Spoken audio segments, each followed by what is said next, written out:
आरक्षणाचा तिढा सोडवण्यासाठी मुख्यमंत्री उद्धव ठाकरे आज दिल्लीत पंतप्रधान नरेंद्र मोदी यांची भेट घेतली। भेटीनंतर मुख्यमंत्र्यांनी माध्यमांशी संवाद साधताना पंतप्रधान मोदी यांच्या सोबत झालेल्या बैठकीत चर्चेची माहिती दिली। आपल्या देशाच्या माननीय पंतप्रधानांना भेटण्यासाठी आलो होतो। ही भेट अधिकृत स्वरूपाची होती। राज्याच्या काही महत्त्वाच्या विषयांवर चर्चा करण्यात आली। पंतप्रधानांनी आमचे विषय ऐकून घेतले आहेत। पंतप्रधान ते विषय सोडवतील अशी अपेक्षा आहे, असं उद्धव ठाकरे यांनी म्हटलं आहे। सर्व विषय त्यांनी अत्यंत गांभीर्याने ऐकून घेतले।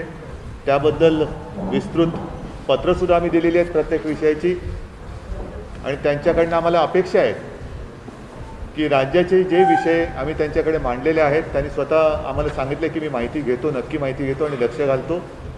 आम्हाला जे विषय आम्ही त्यांच्याकडे मांडलेले आहेत ते सकारात्मक पद्धतीने ते सोडवतील अशी अपेक्षा आहे, विश्वास आहे। आता हे विषय कोणते कोणते त्याची मी केवळ एक सूची वाचतो। अधिक माहिती पाहिजे तर त्या विषयाची माझ्यासोबत माननीय उपमुख्यमंत्री महोदय आहेत, अशोकराव सुद्धा आहेत, मुख्य सचिव देखील आहेत। तर ही या विषयाची सूची मी आपल्याला सांगतो। एक तर सर्वांना कल्पना आहे की राज्यामध्ये जे संवेदनशील विषय आहेत त्याच्यामध्ये एक विषय नक्कीच मराठा आरक्षणाचा आहे, ज्याच्याबद्दल सर्वोच्च न्यायालयाने निकाल दिलेला आहे आणि त्याबद्दल आणखीन आपल्याला माहिती असेल तर अशोकराव सांगतीलच। तसाच दुसरा एक महत्त्वाचा विषय आहे तो इतर मागासवर्गीयांचं पंचायत राज संस्थेच्या निवडणुकीतील राजकीय आरक्षण, त्याहीबद्दल एक कोर्टाचा निर्णय लागलेला आहे। त्याहीबद्दल आम्ही सांगितलं, कारण हा विषय संपूर्ण देशाचा होऊ शकतो। देशामध्ये हा विषय वाढू शकतो आणि हा देशपातळीवरचा विषय आहे। नंतरचा एक आहे तो मागासवर्गीयांचे बढतीमधील आरक्षण, हा एक विषय आहे। नंतर चौथा विषय जो आहे तो म्हणजे मेट्रो कार शेडसाठी कांजूरमार्ग येथील जागेची उपलब्धता, त्याच्याबद्दल एक चर्चा झालेली आहे। साहजिकच आहे, जो विषय नेहमी चर्चेला जातो तो म्हणजे जीएसटीचं येणं, हे वेळेवर येणं, याच्यासाठी सुद्धा आम्ही त्यांना विनंती केलेली आहे। आणखीन एक जो महत्त्वाचा विषय आहे तो शेतकऱ्यांच्या आयुष्याशी निगडीत आहे, ते म्हणजे पीक कर्ज जसं असतं तसं पीक विमा। त्या विम्याबद्दल ज्या काही अटीतटी शर्ती आहेत, आपल्याला कल्पना असेल की महाराष्ट्रामध्ये बीड मॉडेल एक आम्ही केलेलं आहे, बीडचं मॉडेल। त्या अनुषंगाने त्याही सूचना आम्ही त्यांना सांगितल्यात की आपण तशा सूचना आपण यांना द्याव्या प्रशासनाला। नंतर राज्यामध्ये बल्क ड्रग पार्क, त्या स्पर्धात्मक निविदेस मंजुरीसाठी हा एक विषय, त्याच्याबद्दल त्यांच्याशी बोललेलो आहे।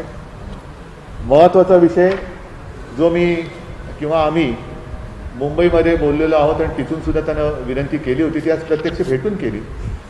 गेले काही वर्ष आपल्याला म्हणजे महाराष्ट्राला जो किनारपट्टीचा भाग आहे तिथे चक्रीवादळं ही येऊन आदळत आहेत। एक 8-15 दिवसापूर्वी सुद्धा एक वादळ आपल्याला जेमतेम स्पर्श करून गेलं आणि त्यांनीसुद्धा नुसतं स्पर्श केला तरी मोठा दणका दिलेला आहे। तर अशा वेळेला जी मदत असते त्या मदतीचे निकष हे आता जुने झालेले आहेत। NDRFचे जे असतात नॉर्म ते बदलणं हे गरजेचं आहे, कारण ती मदती अपुरी पडते। राज्य सरकारने गेल्याही वेळेला निकष बदलून जे निकष आहेत NDRFचे त्याच्यापेक्षा अधिक मदत गेल्याही वेळेला केली, याही वेळेला केली, पण हे निकष मुळामध्ये NDRFचे बदलले गेले पाहिजे। 9वा विषय जो आहे तो 14व्या वित्त आयोगातील थकीत निधी, तो मिळण्यासाठी एक आहे शहरी स्थानिक संस्थांसाठी। तसंच 14व्या वित्त आयोगातील थकीत निधीची परफॉर्मन्स ग्रँटी, हा बोललो तोच विषय आहे। आणि आणखीन एक महत्त्वाचा विषय जो प्रत्येकाचे एक दिवस असतात, पर्यावरण दिन असतो, आणखीन काही दिन असतो, तसं आपल्याला सर्वांना कल्पना आहे की एक मराठी भाषा दिन असतो। तो मराठी भाषा दिन आल्यानंतर मराठी भाषेला अभिजात भाषेचा दर्जा मिळाला पाहिजे अशी तेव्हा एक तिकडे चर्चा होते। तर तोही जो प्रश्न केंद्र सरकारच्या दरबारी प्रलंबित आहे, त्याहीबद्दल आम्ही विनंती केलेली आहे की राज्य सरकारकडून बरीचशी माहिती दिली गेलेली आहे। आणखीन काही माहिती पाहिजे असेल तर तीही आम्ही देऊ, पण मराठी भाषेला अभिजात भाषेचा दर्जा देण्याबद्दल लवकरात लवकर आपण सूचना द्या। तर अशा सगळ्या विषयांवरती त्यांच्याशी विस्तृतपणाने चर्चा झालेली आहे। आणि जसं मी म्हटलं की त्या ह्या सर्व बाबतीमध्ये आम्ही पत्रसुद्धा दिलेली आहेत त्यांनी सांगितलेले की मी याच्यात नक्की माहिती घेतो आणि लक्ष घालतो. तर आम्हाला आशा आहे, अपेक्षा आहे आणि विश्वास आहे की लवकरात लवकर त्यांच्याकडनं याच्या सर्व बाबतीत सकारात्मक निर्णय होतील.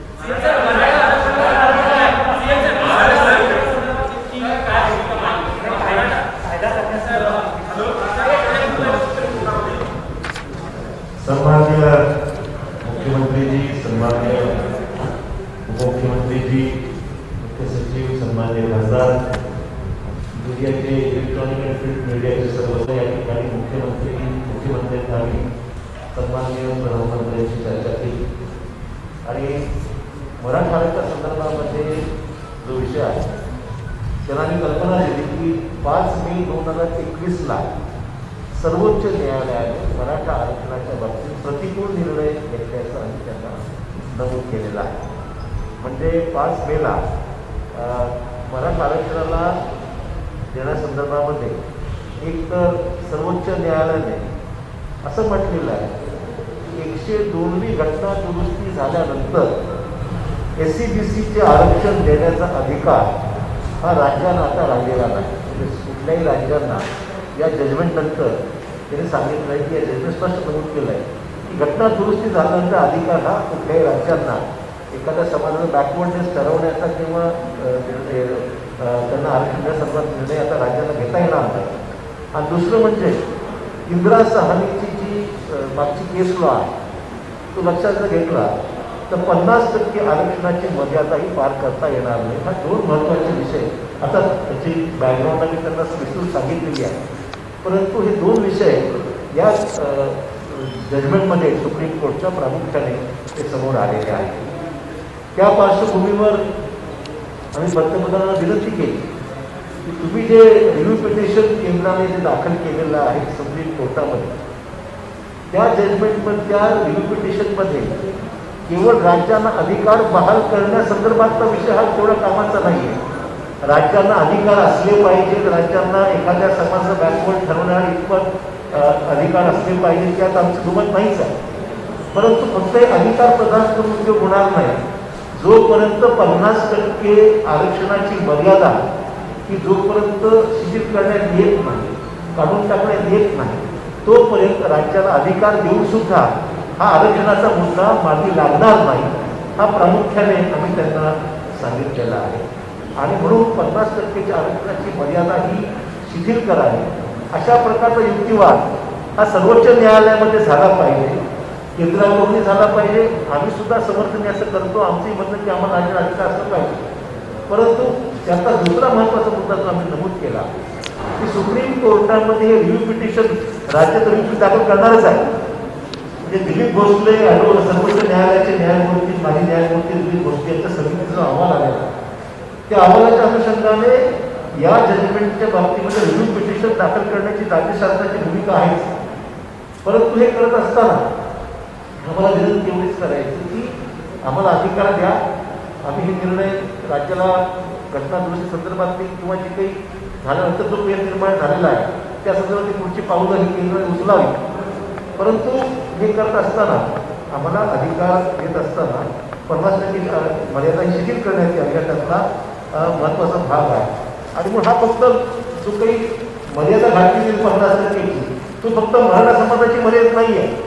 म्हणजे इव्हन 27% राजकीय आरक्षणचे ओबीसीच्या बाबतीमध्ये सुद्धा सेट असे झालेलं आहे.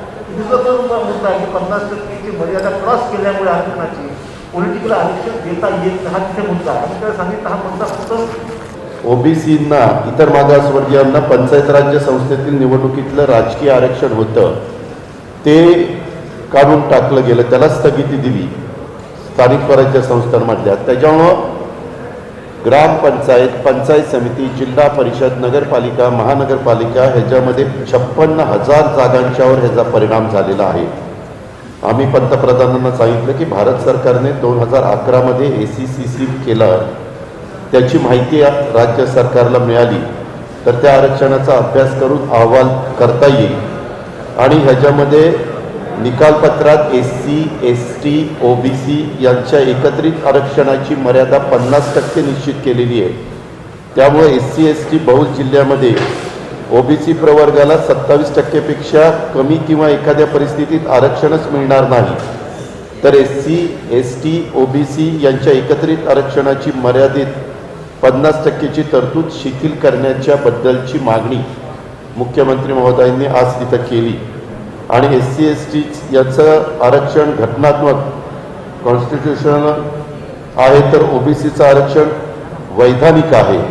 त्यामुळे आपणास विनंती आहे की SC, ST आणि OBC आरक्षण कॉन्स्टिट्यूशनल करण्यासाठी घटनेमध्ये दुरुस्त करावी आणि हा प्रश्न कायमस्वरूपी सोडवण्यासाठी 2021च्या जनगणनेमध्ये देखील OBCची जनगणना करावी. हा एक महत्त्वाचा मुद्दा त्याच्यामध्ये होता. मागासवर्गीय पदोन्नतीच्या आरक्षणाच्या बद्दल सुप्रीम कोर्टाने आणि मुंबई हायकोर्टाने त्याच्याबद्दल आत्ता तिथं मॅटर चालू आहे, त्यांनी काही निकाल दिलेले. त्याच्यामुळं हा प्रश्न फक्त महाराष्ट्राचा नाही तर इतर अनेक राज्यांचा आहे. यासाठी संपूर्ण देशासाठी एकसारखं सर्वकष धोरण अवलंबण्यात यावं. या संदर्भात प्रलंबित याचिका लवकरात लवकर निकाली निघण्यासाठी केंद्र शासनाने सर्वोच्च न्यायालयाला विनंती करावी.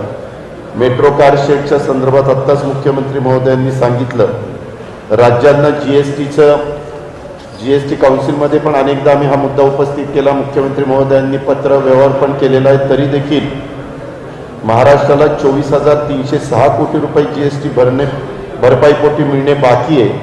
ते कोविडचं अभूतपूर्व संकट संपूर्ण देशावर आहे, सगळ्या राज्यांच्यावर आर्थिक दिलासा देण्याकरता हे पैसे जर लवकरात लवकर मिळाले तर त्याचा निश्चितपणे सर्व राज्यांना उपयोग होणार आहे. महाराष्ट्राची रक्कम 24,306 कोटी आहे. पीक विम्याच्या बद्दल सातत्याने बीड मॉडेल आपल्या राज्यामध्ये जे गेल्या वर्षी राबवलं गेलं ते खूप लोकप्रिय झालं आणि मुख्यमंत्र्यांनी, आमच्या कृषी मंत्र्यांनी सगळ्यांनी मागणी केलेली की बीड मॉडेल फक्त बीडपुरतं मर्यादित न ठेवता ते सगळ्या राज्यातल्या सर्व जिल्ह्यांना लागू करावं. आणि आत्ता फक्त केंद्र सरकारने ते बीडपुरतं लागू केलेलं आहे. तर तो प्रस्ताव आम्ही कृषी मंत्रालयामध्ये दिलेला आहे.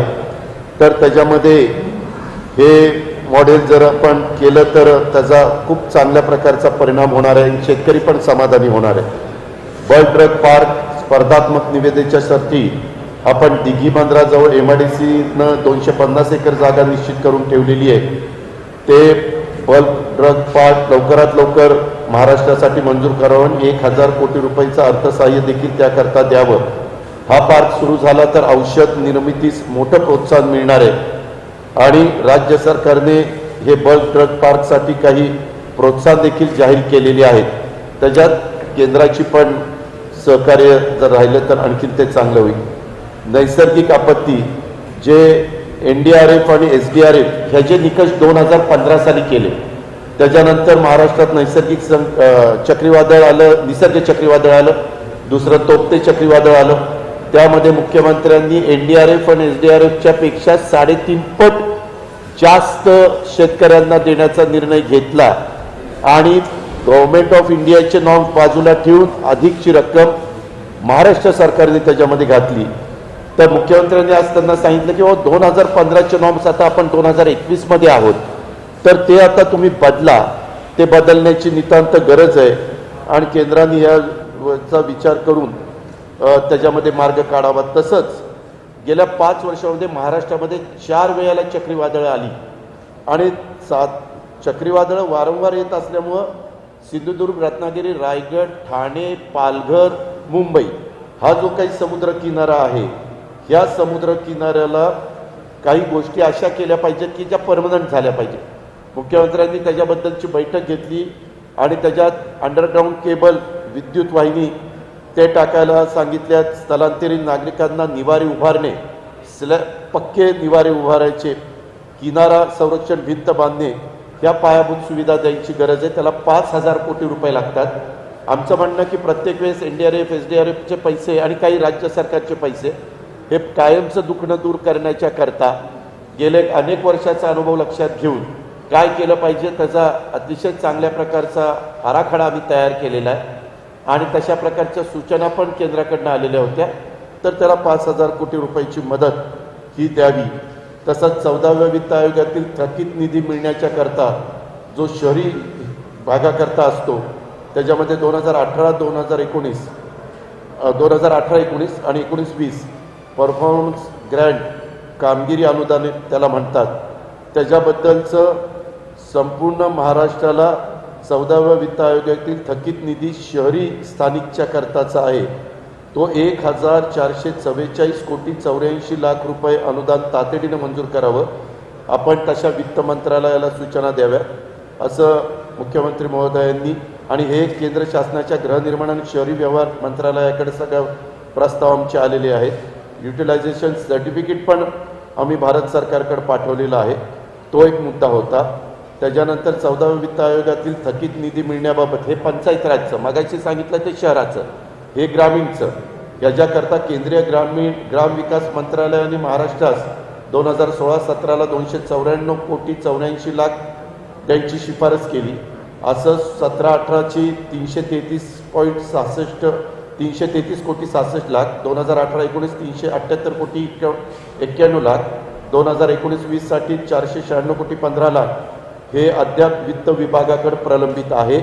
आम्ही विनंती मुख्यमंत्र्यांनी महाराष्ट्राच्या वतीनं केली की 1,208 कोटी 72 लाख रुपये थकीत निधी तातडीनं मंजूर करावा, आणि तशा प्रकारच्या सूचना प्राईम मिनिस्टर साहेबांनी वित्त विभागाला द्याव्या भारत सरकारच्या. आणि मराठी भाषेचा भाषेचा दर्जा देण्याच्या बाबत याच्यामध्ये बऱ्याचदा तशा पद्धतीनं सातत्याने विधिमंडळामध्ये मागणी येत होती, आणि तशा प्रकारची मागणी आज मुख्यमंत्री महोदयांनी ही प्राईम मिनिस्टर साहेबांना त्या ठिकाणी केली, आणि त्यांना सांगितलं की मराठी भाषेच्या करता आपण तातडीनं क्लासिकल लँग्वेज ह्याच्यामध्ये ह्याचा स्टेटस त्या ठिकाणी द्यावा. आणि तसंच 12वा विषय मुख्यमंत्र्यांनी त्यांना सांगितलं, राज्यपाल नियुक्त 12 जागा, रितसर गव्हर्नमेंट पूर्ण बहुमतात आहे, जो काही ठराव कॅबिनेटला करावा लागतो तो केला. आम्ही राज्यपाल महोदयांना भेटलो. आता एका व्यक्तीने PIL मुंबई हायकोर्टामध्ये दाखल केलेली आहे. आमच्या माहितीप्रमाणे त्याच्याकरता ॲफिडेव्हिट करून द्यायला सांगितलेलं आहे. तर या 12 जागा जवळपास आता 8 महिने झाले, तर त्याच्याबद्दलच्या सूचना प्राईम मिनिस्टरनी साहेबांनी गव्हर्नर साहेबांना कराव्यात की बाबा हे रितसर त्यांचा प्रस्ताव आहे, बहुमत आहे त्या सरकारला, आणि कॅबिनेटनी ठराव केलेला आहे. नियमावलीमध्ये जशा प्रकारचे व्यक्ती निवडताना गोष्टी असाव्या लागतात त्या सगळ्याचा अंतर्भाव त्याच्यामध्ये केलेला आहे. तर तोही मुद्दा आता ते 12 नामनियुक्त सदस्य विधान परिषदेचे करावेत. असे 12 मुद्दे पंतप्रधानांना मुख्यमंत्र्यांनी आणि आम्ही सगळ्यांनी सांगितले.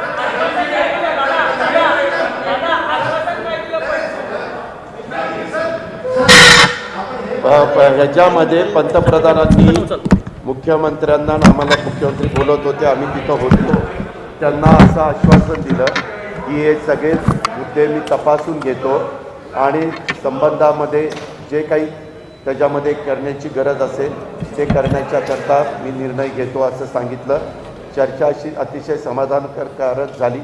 जवळपास 90 मिनिट पंतप्रधानांनी मुख्यमंत्र्यांना आणि त्यांच्या सहकाऱ्यांना वेळ दिलेला होता, आणि सगळे राज्याच्या हिताचे जे काही विषय होते ते मुख्यमंत्र्यांच्या नेतृत्वाखाली तिथं मांडण्यात आले.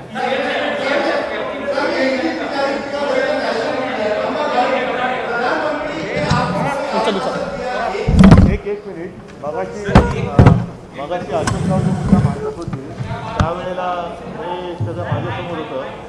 सॉरी, मैं हमारे मीडिया के लोगों से दोबारा रिपीट इसलिए करता हूँ, शायद मेरे सामने माइक नहीं था उस वक्त. आज मराठा आरक्षणाच्या संदर्भामध्ये जे महत्त्वाचे मुद्दे आज पंतप्रधानांना सांगण्यात आले त्यामध्ये सर्वोच्च न्यायालयाने मराठा आरक्षणाच्या विरोधामध्ये निर्णय दिलेला आहे, आणि म्हणून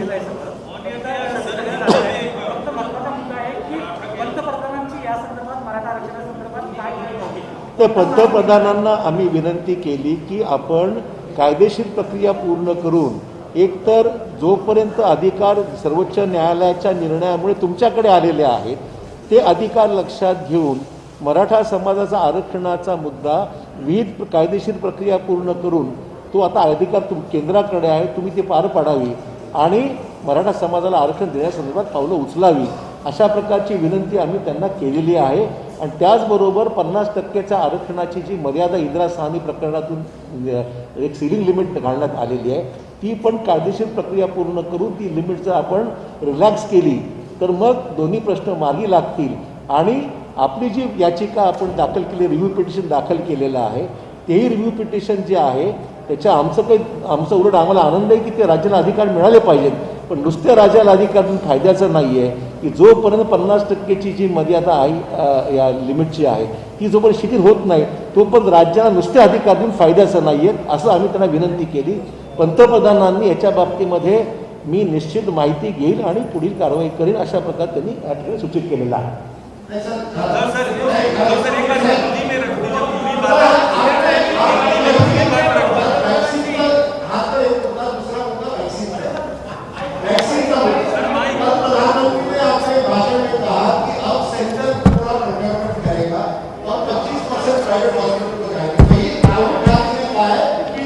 प्राइवेट हॉस्पिटल को भी सब कुछ फ्री देना चाहिए। क्या महाराष्ट्र सरकार भी चाहती है कि सभी वैक्सीन को फ्री करें? क्या जो प्रधानमंत्री ने कल कहा उससे आप बिल्कुल सहमत हैं? आप किस तरह से देखते हैं जो प्रधानमंत्री ने कल कहा? क्योंकि उन्होंने कहा कि राज्य सरकार के दबाव में आकर उनको पहला निर्णय करना पड़ा 1.5 वर्ष का और उसके बाद अभी निर्णय को ले रहे हैं क्योंकि आपने अपना मन बदल दिया। उद्धव जी किस तरह से आप देखते हैं पूरी वैक्सीन का? एक बात तो सच है कि जल्द से जल्द अपने देश के जितने सारे नागरिक हैं उनको वैक्सीनेशन तो किया जाना चाहिए। और बीच में जैसे आपने कहा 18 to 44 केंद्र सरकार ने ये जिम्मेदारी राज्यों के ऊपर सौंपी थी और हमने भी तैयारी की थी। मैंने तो कई बार कहा था कि उम्र के हिसाब से देखें तो 18 से लेकर 44 इस उम्र में महाराष्ट्र में लगभग 6 करोड़ की आबादी है और उसके लिए 12 करोड़ डोज लगने वाले हैं क्योंकि एक बार में 2 बार देना पड़ता है। तो उसके लिए हमने पूंजी भी तैयार रखी है और जब भी वैक्सीनेशन हमने शुरुआत भी की थी लेकिन उसका जो सप्लाई है वो ठीक नहीं रहा, बीच में खंडित होते रहा और कल प्रधानमंत्री जी ने सारी जिम्मेदारी फिर से एक बार केंद्र के ऊपर ली है तो स्वाभाविक है हम उनको धन्यवाद देना चाहते हैं और अपेक्षा करते हैं कि बीच में जो सारी रुकावटें आ रही थी वो रुकावटें अब दूर हो जाएगी और जल्द से जल्द सिर्फ महाराष्ट्र ही नहीं अपना पूरा हिंदुस्तान और उसके नागरिक हैं उनको पूरा टीकाकरण हो जाएगा। सबको फ्री देना चाहिए, जैसे राहुल गांधी ने कहा है कि सबको फ्री देना चाहिए। नहीं, सबको फ्री मिलना चाहिए तो उनका अधिकार और ज़रूरत। आज अगर कोविड से बाहर निकलना है तो तुरंत वैक्सीनेशन की ज़रूरत है। फ्री देना तो अच्छी बात है लेकिन अगर कुछ मान लो कि कुछ लोग लेना चाहते हैं तो ले सकते हैं, जैसे कि वो सब्सिडी की बात हुई थी बीच में।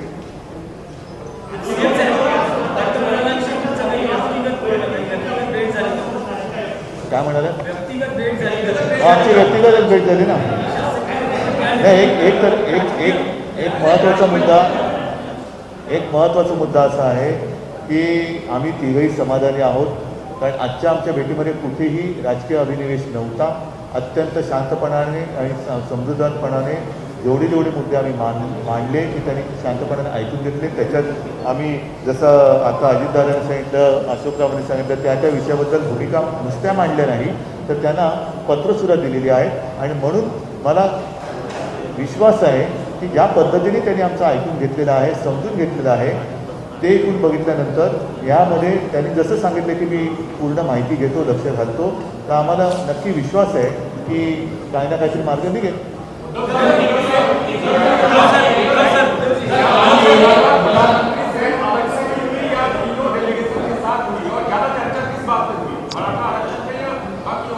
नहीं, सारे मुद्दों पर ज़्यादा और कम ऐसी कोई बात नहीं, विषय के अनुसार चर्चा हुई है तो ऐसे नहीं कहा जा सकता कि इस विषय पर ज़्यादा बात हुई, इस विषय पर छोटी बात हुई। उद्धव सर, वो 3 चीजें सर उद्धव सर, क्या आप लोग की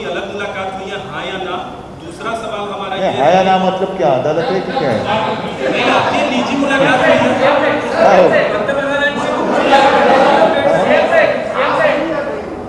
नहीं नहीं हाँ या ना का मतलब कि अदालत को खड़ा थोड़ी हो। आप प्रतिनिधिमंडल के साथ मिले हैं सुनो, ऐसा है कि ये बात कभी मैंने छुपाई नहीं और छुपाने की आवश्यकता नहीं। आज राजनीतिक रूप में देखें तो हम उनके साथ नहीं हैं, लेकिन इसका मतलब ये नहीं कि हमारा रिश्ता टूट गया है। मैंने कल भी बात कही थी, मेरे एक साक्षात्कार में शायद लोकसत्ता ने लिया था तब, तो इसमें कोई गलत बात नहीं है कि मैं अगर मिलूँ, मैं कोई नवाज शरीफ से नहीं मिलने गया था।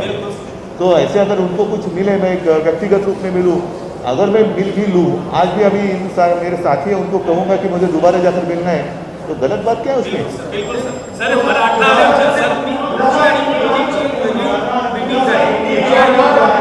एकाने कुठे बोला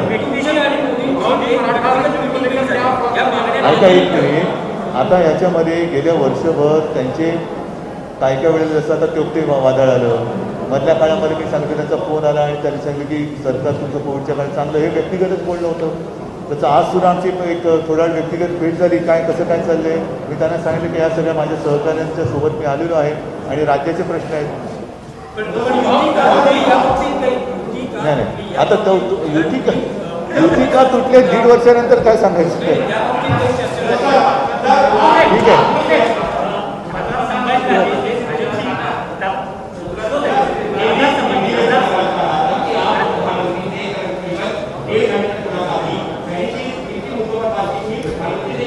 अरे भाई साहब, जैसे अभी अभी सारी बातें बताई, मैं एक बार फिर से पढ़ता हूँ, शायद आपको चाहिए तो।